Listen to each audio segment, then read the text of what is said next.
getting my life back together after being sick and just behind schedule. And so now training is in full effect and I'm feeling it for sure.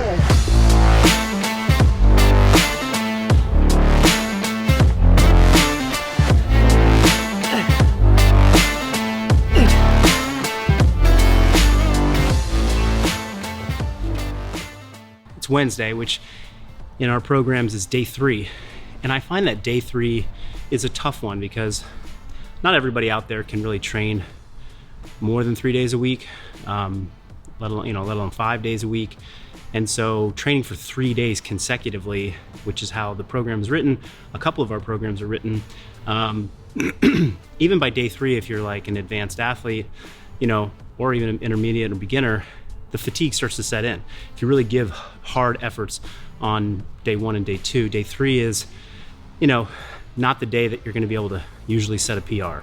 So the Wednesday training format or the day 3 training format in most of our programs is sort of written and designed in a way that is going to let people come in, get a great training session in, but not demand something that is going to be massively neurologically or neuromuscularly challenging.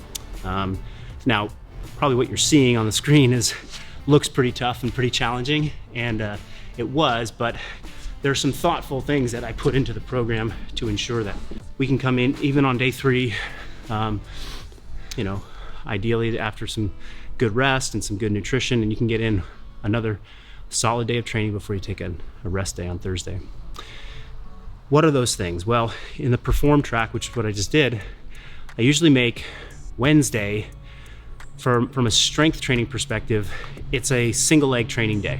So we've been doing for 6 months now almost exclusively single leg training. You saw me do RDLs today. Sometimes it's lunges, sometimes it's split squats. And that's not to say that that's not an exercise that you can really push heavy. It certainly is. But the certain tempos and the certain rep ranges that we choose, maybe keep the loads down. But I would say in comparison to like a true deadlift, like if I just did deadlifts on Wednesday on day 3 of training versus a single leg deadlift like what I did today, loading would get much higher. I'd be a lot more capable of producing force. And so that's one choice that I made, that I make consistently in training to sort of make sure that day 3 is a productive day and doesn't just beat you into that overtraining zone. Another one is to lower the total number of working sets, formats, sections of training. Typically we'd have 4 sections of training on a given day. Wednesday's usually just a 3-section day. Kind of a hot start prep, warm up, 1 strength piece, just the unilateral leg day, and then a longer conditioning piece. Today lasted 15 minutes. Sometimes it'll last 20, maybe 25, but usually around 20 minutes of work. Sometimes there's rest mixed in there. So on a Wednesday, you might actually do a total of 40 minutes of training. Now with transitions and rests and warm up and cool down, like you're in the gym for 60 minutes, 75 minutes, but the actual amount of work is closer to 40 minutes. So reducing volume on a Wednesday or on your 3rd day in a row of training can help you to come and bring great effort and intensity, knowing that you don't have as much work volume to complete. So that's another choice to make. And then the last piece is really around the conditioning. And the conditioning today was a lot more in the aerobic spectrum. Like it was 15 minutes of work.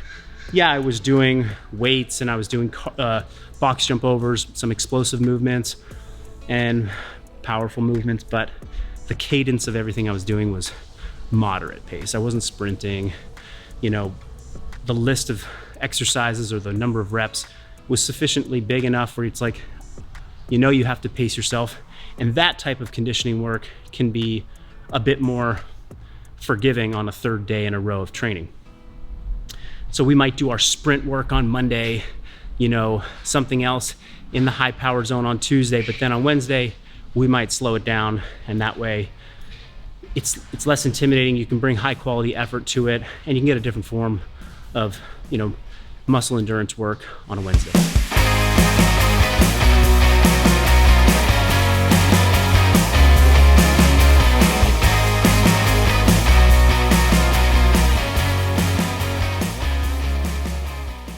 So that's kind of how things went today. The hot start that you saw, if you want to understand that format, it is basically a sprint followed by a carry, followed by an isometric hold.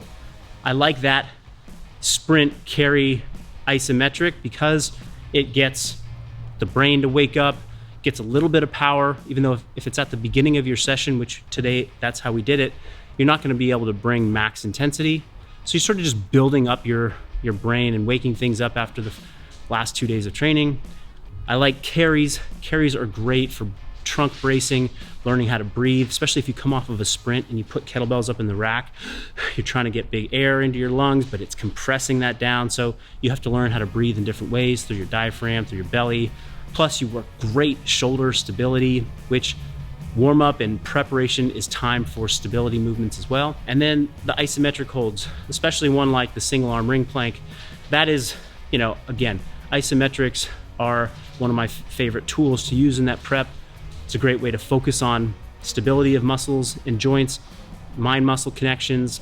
And if you do it off balance, like one arm planks, you get rotational, isometric, rotational core work that happens, to counteract any rotation that might happen from one arm being supporting.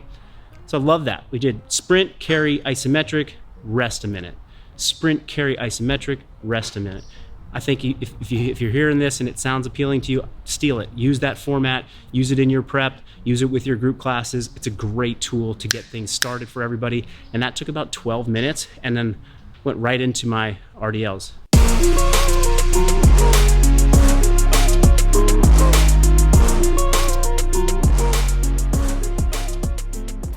So split stance RDLs, did 3 working sets per leg. That's plenty. I went up a little bit from last week, trying to progress just ever so slightly.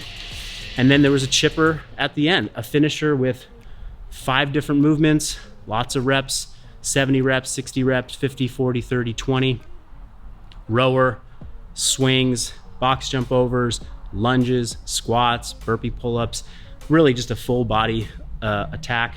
And there were some movements that I did in that chipper that showed up earlier in the week of training, but it's okay. It's okay to double up on movements, especially if they're not ones that are extremely sore or overly fatigued from days before. And then you saw me, I'm just doing a little cool down stretch, opening up some of the pieces of my body that have gotten a little extra work this week. And I feel like I put in 3 great days. Tomorrow I'm gonna take an active recovery day. I'm gonna go out for a relatively easy spin on my bike. I might just go for an extra walk, but I'll kind of shut it down on Thursday, fuel up, come back on Friday, hit another couple good days of training before resting on Sunday. And that's how we do it. Persist, perform. If you got any questions, you know what to do. Drop them in the comments. I'd love to chat and engage with you about fitness concepts if you have any ideas. Take care.